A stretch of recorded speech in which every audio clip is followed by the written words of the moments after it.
Alright, so the most common type of hypertension is called primary hypertension, and this accounts for about 90 to 95% of all cases. And there's a less common type that accounts for the rest, and that's called secondary hypertension that we'll get into a little more in depth in a later video. But for now, let's just focus on this primary hypertension. So what is it? Well, we call it primary hypertension when there's actually no known cause, usually because it develops gradually over a long period of time. Seems a little weird though, right? That for such a high percentage, we don't know exactly what caused this high blood volume or higher resistance in the blood vessels that leads to a high blood pressure. But one thing we do look for though that helps us get an idea of how it might have cropped up are called risk factors, which are basically like conditions or habits that make someone much more likely to develop a certain disease, like hypertension. Since primary hypertension typically develops gradually over time, increasing age actually in itself is considered a risk factor. High blood pressure becomes more common after age 45 in men and age 65 in women. A second, little more tangible risk factor, one that shouldn't come to much of a surprise, is smoking or even chewing tobacco. Not only do these immediately raise your blood pressure temporarily, but the chemicals found in tobacco can actually damage the lining of your artery walls, or your plumbing system, right? Which increases the resistance in your vessels and therefore increases your blood pressure. Not only that, secondhand smoke can also have the same effect of increasing your blood pressure. Smoking, therefore, is not good for your blood pressure or really anything else for that matter.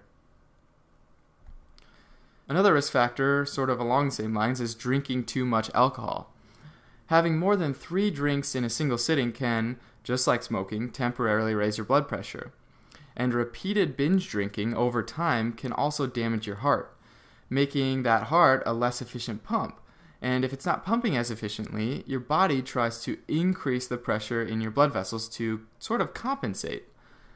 With that said, drinking alcohol should be done only in moderation, which, in general, is considered no more than 2 drinks per day for men under 65, and no more than 1 drink per day for men over 65 and women of all ages. But let's remember to keep in mind that alcohol contains calories that may contribute to weight gain, right? Which kind of segues us into the next major risk factor, which is obesity. The more you weigh, the more blood you need to supply your body with oxygen and nutrients. If we remember, trying to jam more blood into the pipes or your blood vessels tends to increase what we call the flow, which in turn increases the pressure on your artery walls and therefore your blood pressure. And so another one that sort of plays off of obesity and even can contribute to obesity is not being physically active. Physical activity helps train your heart to be more efficient and get stronger. Without it, your body tries to compensate for a weaker heart and weaker circulation, just like the heavy alcohol consumption, by increasing the pressure in your blood vessels. Another risk factor is poor diet, specifically one that's very high in sodium or salt. Because we know that fluid tends to follow salt, right? So if there's more salt in your body's going to retain more fluid, which is going to, in turn, increase your blood pressure. Now, most of the risk factors that I've mentioned so far seem like pretty controllable risk factors, right? One that tends to contribute to hypertension and is a little more out of your control is actually genetics. Just like hair and eye color can sort of run in your family, so too can hypertension. So if your mother or your father has hypertension, you or your siblings have a higher risk for hypertension. So that means it's all the more important to keep all these risk factors in check, right?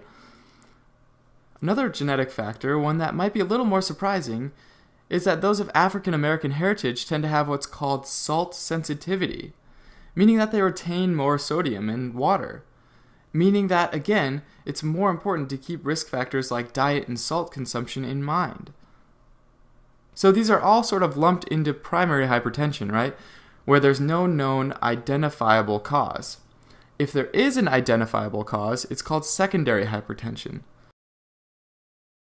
For example, if someone has an underlying kidney disease, which causes them to hold on to more water and raises your blood pressure, we would call that secondary hypertension because we know exactly why it's raising the blood pressure.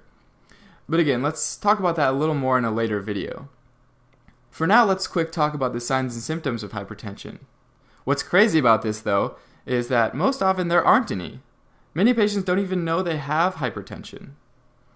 Since there usually aren't any signs or symptoms, you might hear it referred to as a silent disease, or sometimes even a silent killer. So that's why when you go in for your annual physical exam, a blood pressure measurement is so important and is always included. If your blood pressure is extremely high in rare cases, then symptoms may appear and can include things like headache, blurred vision, dizziness, and disorientation.